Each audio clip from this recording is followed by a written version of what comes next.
Shabbat Shalom to the Lipsky and K family, and also to our 6th and 7th graders. This is, in addition to the Simcha we're having, and in addition to our youth that are here, a very significant Shabbat.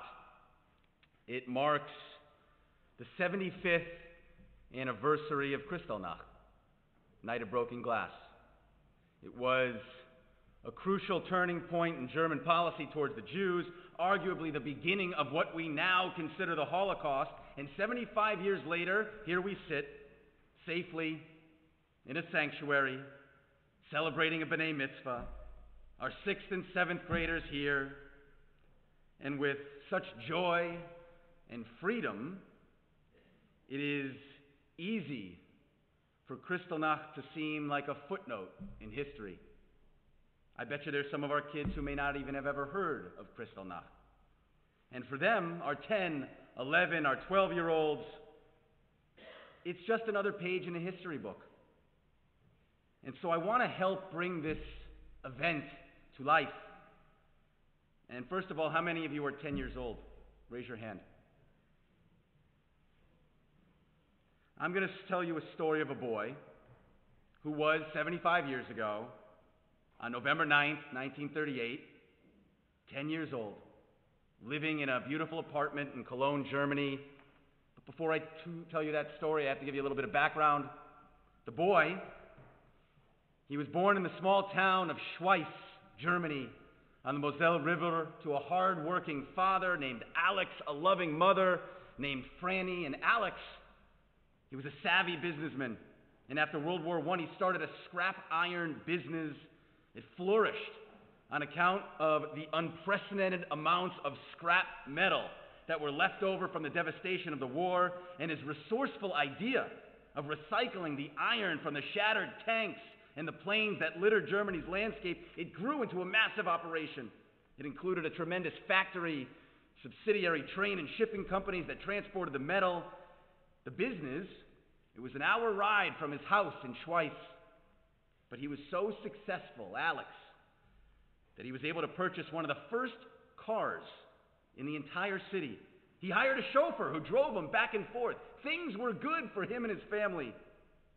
Business thrived so much that he was able to buy an estate on a 5-acre plot of land, more than enough room for the 3 children that would come. The first one, the subject of our story, born in 1928, followed by a sister Gertrude, a brother Irving.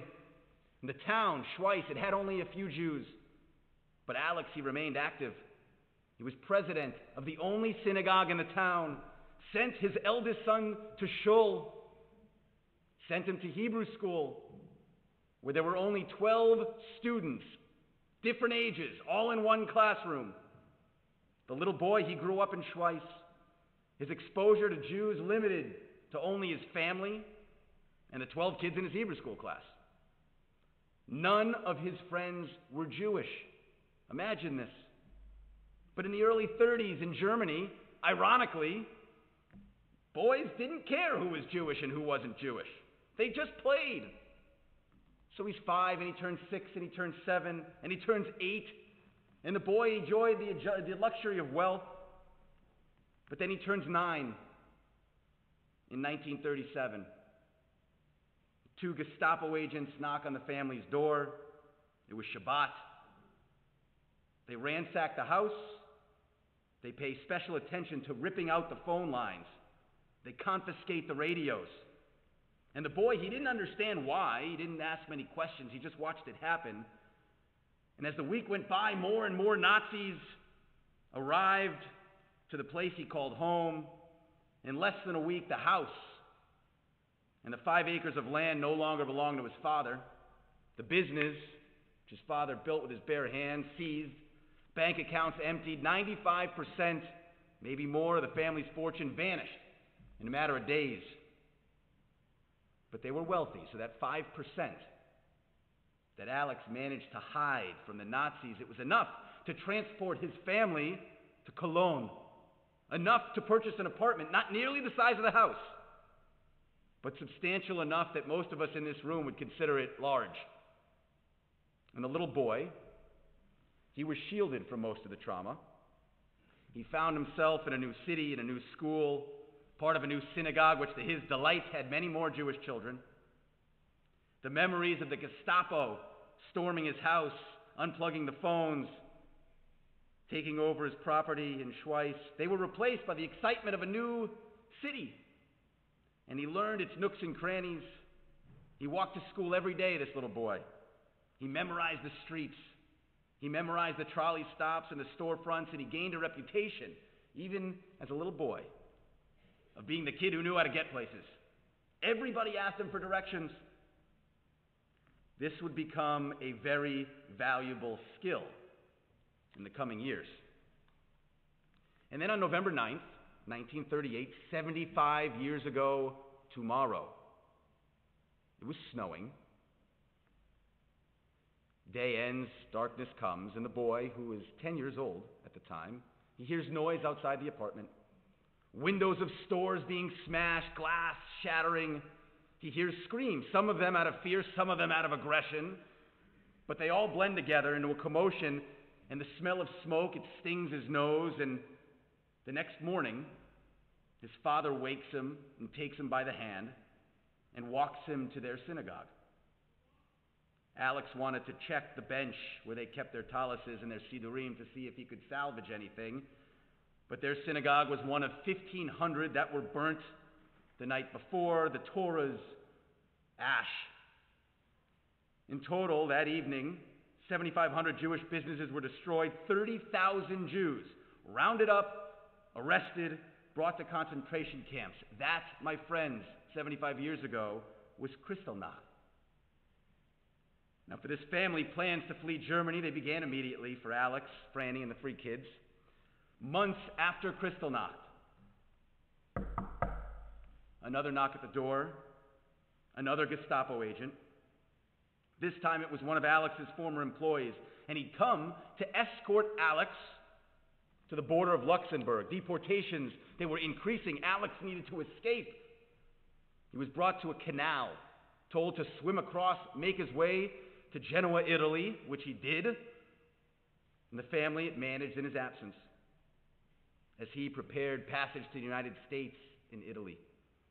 But circumstances, as we all know, they deteriorated very quickly, and the Nazis began rounding up boys in Cologne, 10 and over. Subject of our story is now 11. Another knock at the door. Same Gestapo agent. Your oldest son has to come with me. It's not safe anymore. And the boy's taken to the same canal, and he's given the address of a library in Genoa and told to find it. He swims the canal with only the clothes on his back, and he begins, at 11 years old, a 2-month journey to a library, the address of which he has written on a piece of paper. His father, Alex, waits on the steps of that library every day until his 11-year-old shows up, which he does. Franny and the two kids, they would reunite with Alex and the eldest boy soon after. They arrived in New York City in February 1940 with $18 left from this fortune. 2 days after their arrival, the boy, now 12, begins school at PS 20. A couple weeks after that, he had his bar mitzvah. Couldn't speak a word of English. And I tell you that story on the 75th anniversary of Kristallnacht because soon it will be a story that we only read in books. But tonight, we can put a name and a face to that story because it's a story about a man sitting right there named Ralph Sam. Stand up. I want all the kids to look at that guy. That's my friend Ralph.